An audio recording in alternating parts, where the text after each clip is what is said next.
You guys familiar with a book called the Bible? You familiar with a book called the Quran? According to the Bible and the Quran, the spirit of David and Abraham are eternally linked to like temples for the soul.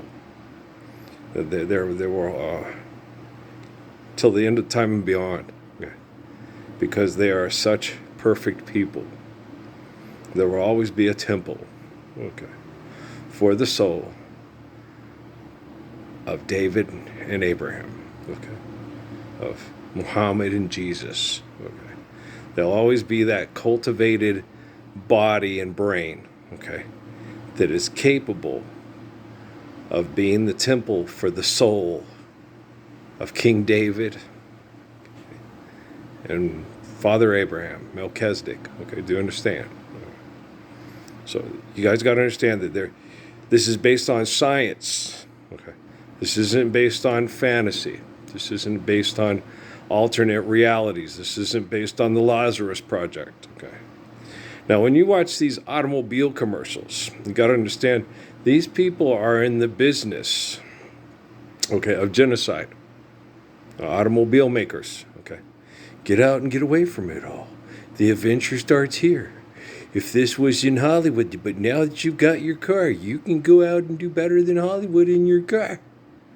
You can go around kicking up tire puddles, kicking out carbon emission poisoning, causing cancer, causing heart disease, causing birth defects, because, damn it, we have a surplus population to manage, right?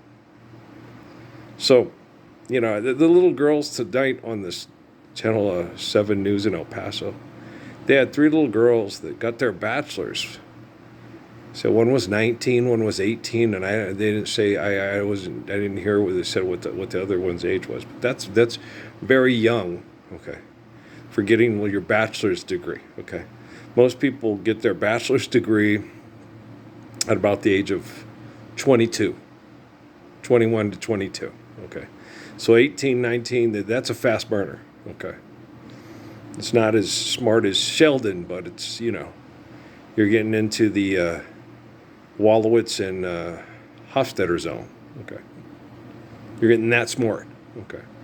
You're getting to where you're sitting there and you can tell them X times PY squared, X times double IZ by YZ do, the heart rate of a rat and a cylinder and a cat and a rat and a bat and a rabbit and a hat and a bat and a hat and a 6'4" Impala, So that means they've done a lot of memorization and a lot of telling people what they want to hear to do what is necessary to maintain the status quo, to keep people in part of their operations of being, where they need them to maintain their hospitals and their research and their cancer and their diabetes and their fibromyalgia and their shingles and their respiratory things and their, Ozempic, right? And they're 3 lovely young ladies. When you sit and look at them, after I watched that, there was a song in my head. I hear the drizzle of the rain. Have you ever heard that song? The only truth I know is you. To England where my heart lies. Kathy's song. Paul Simon. It doesn't make sense, if you look at it scientifically. Scientifically, it makes no sense. The only truth I know is you. No. Truth is omnipotence, and children and women are just a reflection of that truth. So we can continue to share the spark of life, to appreciate the truth of faithful love. So Paul Simon's song is a poem and a limerick to sell lots of records, so he looks like a guy who could talk women out of their panties, which he's probably most likely done a lot more than me. My wife, my Susie Bear, you talk yourself out of more pussy. Yeah, I know. I'm 57 years old, and it's not lost on me. I talked myself out of more sex than Spencer J. Kimball, Gordon B. Hinckley, and Monson could ever talk themselves into combined. In their long, long lives. And I did it by the time, I married Amy, right? No, I'm not kidding, man. I'm not kidding. I'm not kidding. I was very attractive. My parents had movie star good looks and charisma, and I was very intelligent, kind, and faithful. And women look for that. I was thinking a lot about my Miriam today, and when she was having sex with Tito and stuff. Yeah, it's imagine. Okay, I'm 23 years old, and she's 28 and has 2 kids. And she starts having sex with a 25-year-old who has an 8-month pregnant girlfriend. Okay. And I keep telling her, Miriam, did you ever think you're taking out on these other girls what happened to you while you were insecure and pregnant and Brian went out and started sleeping out with little hotties at the club? And so you felt it. So, it's like that whole thing, if so-and-so hits you and you can't beat them up, then you go back and you beat up somebody else. You're going through a lot of psychological things about, a bunny bites you when you're 3 and now you're afraid of chocolate bunnies. And she gets so mad at me. She'd be like, Parsons, what do you know? You're still in your mom's tit. Oh, shut up, Parsons. Right? And I'd get mad at her. And she would think, well, you're just jealous because you'd rather have sex with me. No, I just don't want you having sex with Bobby. Okay. When she was with Donato, okay, the Italian guy who was an airborne ranger thing, he was single, okay? And I liked him. And I'm like, I hope this one pans out, okay?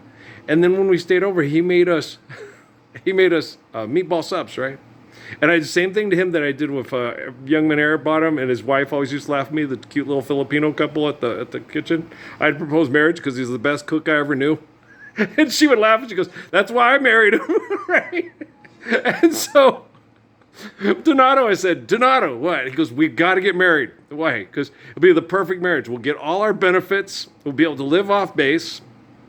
You cook, I clean. We both enjoy sports. And, we can share the chores. And we don't have to worry about consummating the marriage and screwing around. It's the perfect military marriage.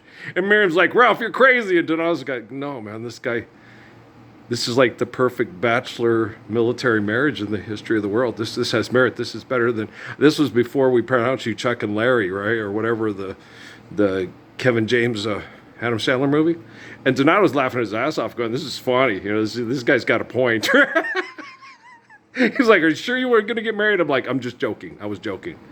Well, because I loved Brian and Aaron as much as I loved Miriam. That's why, I loved her so much, and I hoped he would fall in love with them too.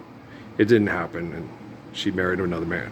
But I was happy that she married that other man because he stepped up and used, in that archaic time, took care of them. Now I'm taking care of everybody's kids because I'm the spirit of King David.